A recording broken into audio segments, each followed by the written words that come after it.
வள்ளல் பெருமான் உயிர்களின் மேல் கொண்ட கருணையால் எழு என்று நான் சொன்னவுடன் செத்த பிணங்கள் எழுகின்ற சித்தினை தனக்கு தர வேண்டும் என்பதை அருட்பெருஞ்சோதி ஆண்டவரிடம் செத்தவர் எழுகென செப்பியாங் எழுப்பிட அத்தருள் எனக்கருள் அருட்பெருஞ்சோதி என கேட்க அருட்பெருஞ்சோதி ஆண்டவரும் வள்ளலார் கேட்ட சித்தை உடனே தந்து விடுகிறார். செத்தவரை எழுப்பும் சித்தி மட்டுமல்ல, தன்னிடம் இருந்த எல்லா சித்துகளையும் வள்ளலாரிடம் கொடுத்து விடுகிறார் அருட்பெருஞ்சோதி ஆண்டவர். அதனை சித்தெல்லாம் வல்ல திரளடித்தனுக்கே அத்தன் என்றோங்கும் அருட்பெருஞ்சோதி தன் சித்தனத்தின் தன் சமூகத்தினில் என் சித்தாக்கிய என் தனித்தந்தையை அகவல் பாடல்களில் சொல்லியுள்ளார். வள்ளலார் மொத்த சித்துகள் 64 கோடி என்கிறார்.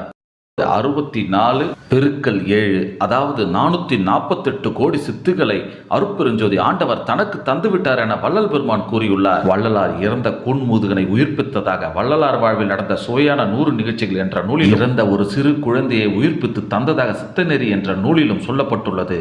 மற்ற சான்றுகள் இல்லை.